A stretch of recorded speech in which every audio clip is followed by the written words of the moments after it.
sebetulnya ada paper yang direview oleh teman-teman tentang salah satu bab dari bukunya Pavez ya, kalau nggak salah, tentang pengukuran kinerja inovasi. Nanti kita di akhir-akhir aja kita diskusi ya. Kita akan mulai dengan membahas apa itu kesiapan inovasi dan bagaimana cara mengukurnya. Nah, berkaitan dengan topik ini, kalau teman-teman mau mengangkat di dalam project kelas, boleh menggunakan beberapa tools ya. Jadi ada misalnya pendekatan yang disampaikan oleh Arena. Arena itu Australian Renewable Energy Agency. Jadi badan energi terbarukan Australia. Itu dia menggunakan tools Commercial Readiness Index. Kemudian ada Boston Consulting Group itu mulai mengukur perusahaan-perusahaan yang paling inovatif gitu ya. Ini pada level perusahaan. Kan kalau World Economic Forum itu pada level negara, ini level perusahaan. Ada beberapa contoh ya, nanti dibaca sendiri. Jadi sih boleh gitu. Tapi untuk level perusahaan. Jadi jangan yang level makro ya, karena tidak terlalu relevan. Oke, beberapa bahan bacaan yang berkaitan dengan innovation readiness ada di sini, tapi kita akan membahas agak lebih spesifik tulisan nomor 5 ya, dari Lantau, David Probert dan Rob Val 2010. Jadi ini konsep inilah yang kita pakai. Oke, sebelumnya saya ingin mulai dengan ukuran yang sering dirujuk oleh kita dan dalam membandingkan tingkat inovasi antar negara ya, termasuk misalnya tingkat daya saing. Ini saya ambil dari World Economic Forum, jadi mereka itu menggunakan pengukuran indeks daya saing global itu berdasarkan 3 kelompok indikator atau faktor ya. Yang pertama yang berkaitan dengan basic requirements. Basic requirements itu apa? Faktor-faktor dasar bagi sebuah negara untuk bisa berkembang, ya, bisa membangun. Apa itu? Institution, ya, kelembagaan, infrastruktur, pembenahan makroekonomi, dan pendidikan dasar serta kesehatan. Itu mereka kelompokkan persyaratan dasar. Jadi nggak mungkin kita bicara tentang sebuah negara akan maju kalau tidak punya 4 hal ini, tidak dibenahi. Nah, ini yang ketika sebuah negara masih disibukkan oleh mengurusi hal ini, maka mereka kelompokkan kepada ekonomi yang factor driven atau factor driven economies. Jadi negara-negara yang betul-betul masih ekonominya mengandalkan hal dasar ini. Nah, apa kegiatan ekonominya ya? Misalnya sebagai contoh kasar ya, mereka menjual apa yang mereka lihat atau temukan di secara alam gitu kan. Menebang yang tumbuh di atas tanah ya, pohon maksudnya gitu ya, menjual pohon, membabat hutan gitu. Kemudian menangkap apa yang berkeliaran di perairan ya, ikan-ikan, sumber daya laut, dia semua mereka tangkap lalu dijual gitu kan ke negara yang lain. Dan menggali apa yang ada di tanah, di bumi, tanah airnya. Apakah itu emas, apakah itu timah dan sebagainya, atau batu bara dan sebagainya. Jadi kira-kira itu digali kemudian dijual. Jadi artinya apa? Belum ada pertambahan nilai tambah di situ. Jadi apa yang ada sebagai sumber daya alam itu dijual. Ya, makanya disebut dengan factor driven. Kelompok kedua adalah yang disebut dengan efficiency enhancer. Jadi faktor-faktor yang berperan dalam meningkatkan efisiensi perekonomian. Ya, makanya kelompok negara yang sudah mulai memperhatikan ini dan mendayagunakannya dalam perekonomiannya disebut dengan negara yang efisiensi driven. Apa yang berpengaruh di situ adalah pendidikan tinggi dan pelatihan. Jadi ketika negara sudah mementingkan bagaimana universitas, bagaimana institut, pelatihan-pelatihan keterampilan dan sebagainya.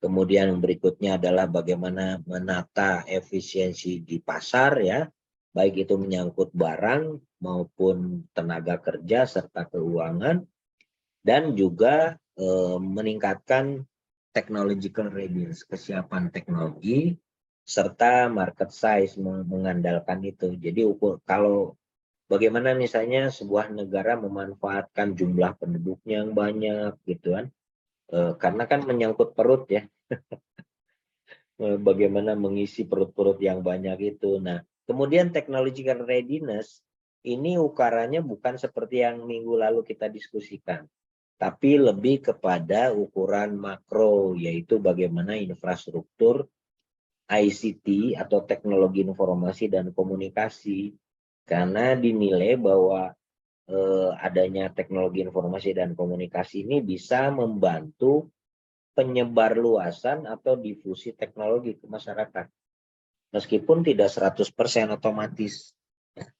Jadi misalnya kalau internet sudah tersebar ke pelosok negeri, kan harapannya masyarakat bisa lebih menjangkau kepada pengetahuan, kepada informasi dan sebagainya ya, termasuk pasar gitu kan. Itu makanya itu sangat penting ukurannya ya. Nah, kemudian yang berikutnya adalah naik kelasnya negara, yaitu ketika mereka sudah mulai menganggap penting faktor-faktor inovasi dan kemajuan ya. Innovation and sophistication factors. Apa saja itu? Ya, business sophistication ya dalam praktik-praktik bisnis, dan inovasi. Seberapa banyak misalnya inovasi terjadi di sektor swasta yang diukur banyakkan di situ. Nah, kalau sudah di kelompok situ, maka ekonomi itu dinilai sebagai innovation driven economy. Gitu ya. Jadi ada kelas-kelas dari perekonomian negara ketika mereka membangun. Kira-kira begitu ya.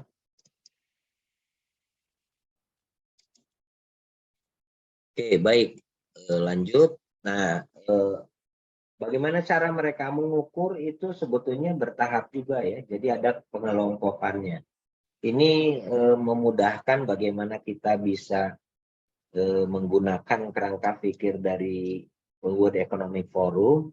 Untuk faktor yang pertama, misalnya ada basic requirement, efficiency enhancer, dan innovation and sophistication factors, itu semuanya diukur. Hanya bobotnya beda. Jadi misalnya untuk kelompok negara yang masuk ke faktor driven, itu bobotnya seperti ini. Nah ini ya, jadi 60% itu bobot diberikan pada basic requirement, 35% ke efficiency, 5% ke innovation and sophistication factors. Tapi untuk negara yang sudah masuk ke efficiency driven, bobotnya berubah. Gitu ya. Jadi basic requirement 40, efficiency enhancer-nya 50, kemudian innovation-nya itu 10%. Demikian seterusnya. Kalau untuk negara yang sudah masuk ke innovation driven, bobot yang basic requirement makin kecil. Efficiency enhancer-nya makin besar gitu ya. Kemudian yang semakin besar juga innovation and sophistication factors. Jadi itu untuk menyesuaikan dengan kondisi perekonomian negara. Nah, Indonesia itu sudah masuk ke innovation driven meskipun masih di tahap awal. Ya. Nah, dengan perubahan 2 tahun lalu kita kena pandemi, boleh jadi kita agak menurun lagi gitu ya. Tapi itu biasa ya, nggak masalah sebetulnya. Yang paling penting adalah bagaimana progres kita dalam rangka tadi memperbaiki beberapa faktor. Itu yang pertama yang saya ingin sampaikan karena itu penting.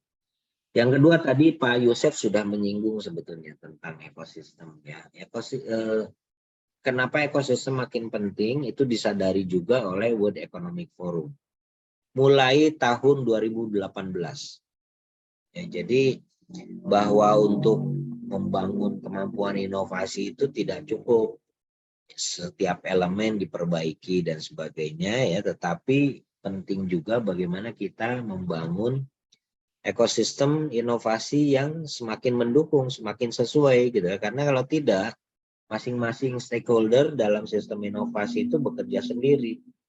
Bahkan yang bahaya itu adalah ketika policy maker-nya berbuat apa gitu ya, para pelaku bisnis yang berbuat kemana dan seterusnya, tidak menghasilkan sinergi yang positif. Gitu. Jadi itu yang dihindari. Mereka sudah mulai menyadari sehingga hal itu juga diukur ya oleh World Economic Forum. Nah, dalam rangka itu sebetulnya salah satu yang sering kita sudah tekankan ya, tetapi sering kita lupakan bahwa itu tetap menjadi hal yang penting ya, yaitu adalah aktivitas R&D, Research and Development. Research and Development tidak selalu harus dimaknai dengan penelitian-penelitian yang teoritis, tetapi lebih luas gitu ya. Jadi kenapa demikian? Karena sebetulnya kalau kita pelajari bahwa kemanfaatan dari aktivitas litbang itu tidak selalu harus kita ukur secara langsung. Jadi misalnya ini ya, di level output itu tentu ada hasil litbang, tetapi juga ada peningkatan pengetahuan dan keahlian. Mereka yang mempelajari itu melakukannya pasti meningkat pengetahuan dan keahliannya. Kemudian ada juga keluaran yang mempengaruhi aktivitas masa depan. Boleh jadi dari hasil R&D itu tidak dipakai saat itu juga, tapi mungkin untuk masa yang akan datang. Demikian seterusnya. Karena itu akan berpengaruh terhadap peningkatan kemanfaatan. Ya, contohnya banyak sekali. Dan ini tidak selalu harus berkaitan dengan teknologi. Hanya saja yang menjadi tantangan itu bagaimana membuat link ya yang baik antara aktivitas litbang dengan aktivitas masyarakatnya, baik itu aktivitas ekonomi, aktivitas bisnis dan sosial budaya, itu yang menjadi tantangan ya. Karena boleh jadi negara itu aktivitas litbangnya bagus, tapi kok ekonominya nggak berkembang gitu ya, kok nggak ada perubahan, bisa terjadi itu. Kenapa? Karena tidak tadi ya, tidak terkait dengan baik. Dan itu pernah terjadi di negara seperti Swedia. Oleh sebab itu di tahun 90-an itu sering kita dengar istilah Swedish Paradox. Paradoksnya negara Swedia. Apa itu? Anggaran litbang atau R&D-nya Swedia itu sangat tinggi, bahkan pernah paling tinggi di beberapa negara Eropa. Tapi perekonomiannya kok nggak lebih bagus gitu ya dibanding dengan negara-negara lain. Nah, kemudian ada penelitian. Rupanya banyak investasi di R&D, tetapi tidak ada dampak terhadap kemajuan bisnis, tidak ada dampak terhadap kemajuan ekonomi maupun sosial budaya. Kemudian mereka melakukan perubahan kebijakan. Ya. Jadi kemudian setelah perbaikan itulah mereka menjadi top 5 ya dalam kinerja inovasi dan ekonomi di negara Eropa, Uni Eropa. Itu contoh ya. Jadi tentu harus ada keterkaitan antara apa yang dilakukan di dunia akademis, penelitian dengan apa yang dilakukan oleh masyarakat. Ini termasuk salah satu tantangan yang dihadapi oleh Indonesia menurut saya adalah itu. Baik, nah sekarang agak lebih spesifik ke level agak mikro ya. Jadi kita mengulang bahwa ada aktivitas invensi ya, invensi temuan. Temuan itu bukan temuan menemukan uang di jalan gitu, bukan itu ya. Yang disebut dengan temuan di sini. Invent itu sesuatu yang dinilai baru gitu. Jadi kalau itu baru pada level penciptaan sesuatu yang baru tapi belum dimanfaatkan di masyarakat secara luas, maka itu kelompoknya invensi. Tapi ketika itu sudah diterapkan, diaplikasikan dan memberikan nilai kemanfaatan baik secara komersial dan atau sosial ekonomi, maka itu baru disebut dengan inovasi. Gitu ya. Contohnya ilustrasinya yang sebelah kanan tuh menjadi sebuah pesawat yang bisa dimanfaatkan untuk mengangkut orang dan barang dari satu tempat ke tempat lain dalam waktu yang relatif cepat. Kan itu diperlukan sekali ya untuk mendukung kegiatan ekonomi. Nah, tadi jenis-jenis inovasi sudah saya sampaikan. Kalau itu kita kembangkan tapi tidak keluar dari lintasan teknologi yang beda, maka biasanya disebut dengan inovasi yang sifatnya inkremental. Contohnya apa tadi? Cara manusia menulis dari dulu sudah ada ya. Dari zaman kerajaan kapan gitu, itu menggunakan bulu ayam, dicelupkan ke tinta, kemudian ditulis. Yang kanan ini juga sama sebetulnya prinsipnya. Hanya dia tintanya diisikan gitu, kemudian dituliskan. Jadi itu ada inovasinya, tetapi sifatnya inkremental. Kenapa? Karena tadi berada di lintasan teknologi atau technological path yang sama, yang sudah ada. Nah, kalau kita melakukannya dengan bidang teknologi yang berbeda, itu biasanya kita mendapatkan inovasi yang radikal. Ini contohnya ini. Cara menulisnya tadi ya, pertama dengan tinta, kemudian dikembangkan dengan mesin ketik. Ini saya pernah ngelihat ini di waktu di Cambridge ya, di Inggris, itu banyak sekali mesin ketik yang beragam dari masa-masa penemuan terdahulu. Nah, kemudian dari sini dikembangkan ke laptop, itu juga sebuah inovasi. Tapi karena prinsip teknologi yang dipakainya itu beda, maka itu kita sebut dengan inovasi yang radikal. Gitu ya. Di berbagai bidang banyak sekali itu ya. Contohnya bisa dilihat ini gitu ya.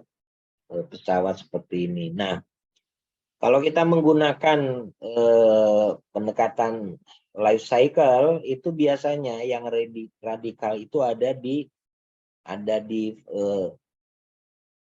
apa namanya, di sini ya, di cekungan awal atau akhir biasanya ya. Sementara yang inkremental ada di lintasan yang sudah ada ya, baik itu pada masa growth ataupun menjelang maturity. Itu biasanya terjadi seperti itu ya. Jadi semakin cepat perubahan teknologi, biasanya kurvanya semakin pendek gitu ya. Nah, ini seperti ini. Nah, ini implikasinya bagi pengembang teknologi tentu saja penting ya. Jadi untuk beberapa teknologi yang ada kecenderungannya makin sini makin cepat perubahannya, misalnya kayak komputer, handphone. Itu komputer kalau dulu kan berubah setiap 6 tahun sekali. Kemudian sekarang 3 tahun sekali ya. Sekarang mungkin sudah setiap tahun, bahkan 6 bulan itu berubah terus ya. Karena kemampuan memorinya meningkat cepat dan sebagainya. Oke. Baik, nah ini kemarin yang sudah kita diskusikan, ini untuk mengingatkan bahwa ternyata program inovasi teknologi memang tidak mudah ya.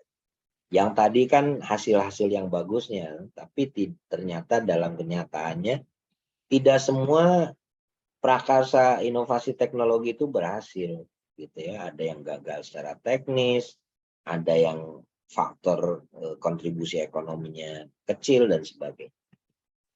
Baik, nah berkaitan dengan tadi tingkat keberhasilan, maka Land, Probert, dan Val itu juga mengingatkan bahwa keberhasilan inovasi juga penting, bukan sekedar keberhasilan teknologi saja. Oleh sebab itu, tingkat kesiapan inovasi menurut mereka penting, dan mereka mengadopsi apa yang dilakukan di teknologi ya, makanya disebut dengan innovation readiness level. Itu mirip dengan teknologi readiness level gitu ya, dengan mengadopsi tadi ya pendekatan S-curve, kemudian kurva normal. Nah, ini juga bisa digunakan untuk menggambarkan perkembangan inovasi sudah sampai mana kesiapannya, kira-kira begitu. Ya. Apa yang membedakan bahwa di dalam tingkat inovasi ini bukan hanya aspek teknisnya saja, tetapi aspek-aspek lain. Nanti kita akan diskusikan. Kenapa itu semakin penting? Karena ada kecenderungan ya, perubahan atau inovasi dalam produk dan teknologi itu makin lama makin cepat. Dan itu berimplikasi terhadap persaingan bisnis. Makin kompleks, makin sulit. Kalau perusahaan tidak berhasil, maka mereka bisa gagal juga gitu. Karena ketinggalan terus. Gitu ya. Ya contohnya di personal computer, digital camera dan sebagainya. Dan itu tadi ya bisa terjadi secara radikal. Gitu ya. Contoh misalnya di alat angkut industri otomotif gitu ya. Wah, dulu kita bersaingnya kan di kendaraan-kendaraan yang konsumsinya sama bahan bakar fosil kan. Nah, sekarang sudah mulai bergeser itu gitu kan, nggak pakai energi fosil lagi, tetapi misalnya bagaimana kita bisa memanfaatkan energi listrik. Nah, tapi juga kemarin sempat diingatkan bahwa kalau listriknya dihasilkan dari sumber energi fosil ya sama aja gitu. Jadi biasanya yang menjadi kunci adalah di situ adalah teknologi baterai supaya energinya bisa disimpan di baterai dan dikonversi untuk kendaraan angkut tersebut. Oke, kembali ke tingkat kesiapan inovasi. Di sini mereka menggunakan tahapan terdiri dari 6 ya, yaitu tahapan konsep, komponen, completion, chasm, competition, dan change over atau close down. Ini mirip dengan tahapan di TKT, tingkat kesiapan teknologi yang ada 9 ya. Di sini hanya 6. Kemudian aspeknya yang diperhatikan itu ada 5. Teknologi, pasar atau market, organisasi, kemitraan, dan risiko. Ini yang membedakan. Yang lain-lainnya mirip sekali. Bahkan kalau dikaitkan dengan TKT itu ada persinggungannya seperti ini. Jadi dalam konsep IRL itu penggunaan levelnya seperti ini. Ya, jadi kalau IRL 3 itu ya mungkin sama dengan sampai TKT 7 kita kira gitu ya, atau 6 ya. Kemudian barulah ke sana IRL 4, 5, 6 itu sudah 7, 8, 9 dan keberhasilan dalam pasar. Jadi mirip sekali kalau kita lihat konsepnya seperti ini. Hanya saja di sini nanti perlu kita mewaspadai tadi apa yang sudah pernah kita singgung di minggu lalu tentang the chasm. Nah, aspek apa saja yang dilihat tadi ya seperti saya sampaikan, aspek teknologi. Kalau di RL 1 apa? Basic scientific, principle, observe, and report. Jadi sama dengan penjelasan TKT. Ya, mirip sekali. Bukan mirip, sebenarnya sama lah karena mereka menggunakan konsep TKT sebetulnya. Kemudian di aspek market apa saja yang dilakukan, level organisasi apa saja dan seterusnya. Ya. Jadi semuanya dinilai berdasarkan aspek-aspek tersebut dan dengan cara checklist juga menggunakan spreadsheet ya. Dan ini dilakukan oleh Ristek dibantu oleh teman-teman BPT dulu dan digunakan untuk mengukur IRL dengan istilah Katsinov. Katsinov itu tingkat kesiapan inovasi. Jadi mereka singkat Katsinov. Ada softwarenya nanti saya akan share di grup ya. Nah, alat ukurnya ini bisa digunakan di level perusahaan ataupun project. Oke.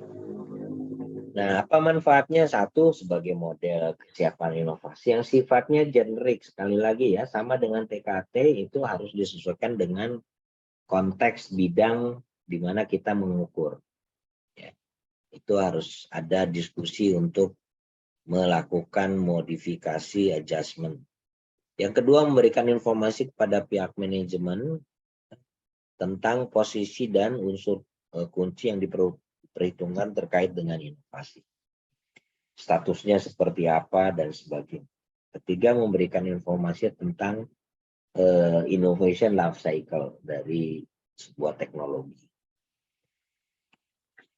Nah, berkaitan dengan hal itu, maka menggunakan apa yang minggu lalu kita diskusikan, ya, kurva psikografik dari adopters itu seperti ini.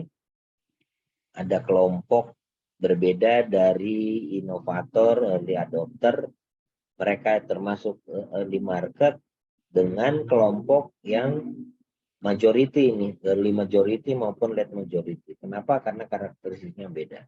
Jadi sekali lagi ini dipakai oleh Geoffrey Moore, seorang ahli strategi teknologi maju, terutama ICT, dalam rangka tadi bagaimana pemasaran yang tepat menurut dia. Oke, jadi ini yang dia sarankan bahwa pada setiap kelompok adopter itu perusahaan harus bisa mengembangkan strategi pemasaran yang tepat. Terutama di sini nih, di kelompok the chasm atau jurang, ya. Karena perbedaan karakteristik antara early market dan mainstream market. Gitu ya. Jadi sekali lagi bahwa saran dia, perusahaan harus mengembangkan cara yang berbeda. Kenapa? Karena karakteristiknya beda tadi ya. Di kelompok awal itu sifatnya lebih ke visionaris, sementara yang kelompok berikutnya adalah pragmatis. Apa saja yang membedakan tadi? Sifat-sifat mereka intuitif, support revolution, kontrarian, dan sebagainya. Sementara para pragmatis ini lebih ke analitik, support evolution, dan sebagainya. Itu sebabnya Geoffrey Moore itu menyarankan perlu pengembangan strategi khusus. Dia mengibaratkan dengan The Battle of Normandy, ya, Perang Dunia Kedua di wilayah Eropa, di mana para sekutu itu melakukan penyerangan dengan berfokus pada kota Normandy pada awalnya, kemudian setelah itu mereka menyebar luas. Penjelasannya seperti ini, di sini nanti dibaca sendiri ya, jadi esensinya pada tahap awal harus berfokus pada satu titik serangan supaya bisa menguasai market tersebut, kemudian barulah mereka menyebar luas. Mirip dengan analogi perang apa yang terjadi di Perang Dunia Kedua di wilayah Eropa. Oke. Dan kemudian model yang mereka kembangkan adalah competitive positioning kompas model. Apa itu? Ya mirip kompas lah kira-kira begitu ya. Jadi menurut dia secara singkat bisa dijelaskan seperti ini.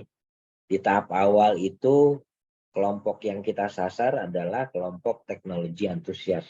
Mereka yang sangat concern dengan kemajuan teknologi sehingga mereka senang mencoba meskipun belum tentu bermanfaat bagi mereka gitu ya. Tapi esensinya mereka suka mencoba-coba hal yang baru. Kemudian setelah itu barulah perusahaan perlu berfokus pada produk. Kalau awalnya di teknologi, kemudian di produk. Kenapa? Karena mereka berhadapan dengan para visionaris ini. Ya, jadi tentu perlu mengembangkan hal dengan cara yang berbeda. Mereka lebih concern terhadap barangnya seperti apa gitu. Kalau tidak lebih bagus dari versi yang sebelumnya, mereka tidak mau. Ketika berhasil tadi menguasai di early market, maka tentu harus mampu menyeberangi jembatan tadi ya, crossing the chasm, yaitu bagaimana bisa mengembangkan marketnya. Itu berhadapan dengan para pragmatis. Early majority maupun late majority itu para pragmatis. Jadi mereka harus membangun pasar yang kuat. Dan pada akhirnya tadi ya, kembali kepada bagaimana bisa mendekati para konservatif. Jadi yang lead, yang legot dan sebagainya itu ya pendekatannya harus tadi. Harus membangun image company. Kira-kira begitu cerita singkat dari Geoffrey Moore sebagai saran dalam bagaimana mendorong perusahaan untuk bisa menguasai pasar dari teknologi tinggi khususnya ICT. Oke. Baik. Nah, teman-teman bisa mencermati di bidang yang Anda angkat di proyek kelas ya, atau minimum itu kita bisa mengamati di sekitar kita ya, apa yang terjadi dengan transportasi online misalnya ya. Kan kita yang dialami oleh kita di Indonesia kan agak beda dengan apa yang dialami oleh negara-negara maju ya. Di negara maju transportasi online terjadi pada mobil kan. Kalau di negara kita bukan hanya mobil tetapi motor ojek gitu ya. Kenapa ya Kak tadi ya, secara kultural kita, masyarakat kita terbiasa memanfaatkan alat angkut umum roda 2 gitu, dan itu terjadi, dan itu merupakan pasar yang luar biasa besar. Mungkin di bidang-bidang lain juga ada yang bisa kita cermati dan menarik. Oke. Ini secara singkat bagaimana ukuran-ukuran IRL ya, Innovation Readiness Level dari 1 sampai 6. Dibaca sendiri detailnya. Nah, ini bagaimana mengukur tadi ada 6 tingkatan dan 5 aspek. Saya ingin percepat contoh ini tadi juga ya. Contoh, nah ini tampilannya. Sudah ada yang sudah mencoba TRL belum? TKT, teknometer, yang minggu lalu kita bahas. Anda kalau nggak pernah buka, nggak pernah nyoba, nggak paham tahu. Hanya dengar kata Pak Tatang saja gitu. Jadi saran saya coba diterapkan. Ini juga pakainya Excel ya, Katsinov. Dikeluarkan berdasarkan surat Dirjen kalau salah ya, surat edaran waktu masih ada Kemenristek Dikti. Nah, jadi ini menarik juga karena mirip dengan TKT, hanya yang di sini ditekankannya inovasinya. Jadi nanti akan bisa keluar di TKT-nya tingkat berapa gitu ya, kemudian bagaimana hasilnya. Oke, itu contoh ya. Baik. Nah, jadi kembali bahwa di IRL ini risetnya masih sangat awal menurut saya, jadi masih sangat banyak berkembang. Belum ada quote unquote standar lah ya. Kalau di TKT biasanya kita menggunakan apa yang disarankan oleh NASA ya. Jadi kami juga dulu mengadopsi dari apa yang dilakukan oleh NASA. Tapi kalau di IRL ini masih sangat terbuka. Jadi ada yang setiap lembaga ada yang mengembangkan, mengusulkan, dan banyak sekali. Coba Anda lihat di paper di jurnal internasional ya, bisa kita temui ada beragam versi yang mengusulkan tentang bagaimana mengukur tingkat kesiapan inovasi maupun bisnis dan komersial. Jadi masing-masing berbeda. Dan tentu ini di satu sisi juga memberikan tantangan, di sisi lain juga peluang bagi Anda melakukan riset sebetulnya. Jadi riset tentang kesiapan inovasi itu masih sangat terbuka. Mahasiswa saya aja mungkin baru satu yang melakukan di tingkat inovasi. Kalau yang teknologi sudah cukup banyak. Oke, baik. Saya kira itu yang bisa saya sampaikan. Kita masih ada waktu nggak, Mbak Sinta? Masih Pak, sampai 14.40. Oke, masih ada 10 menit. Silakan kalau ada pertanyaan, saya post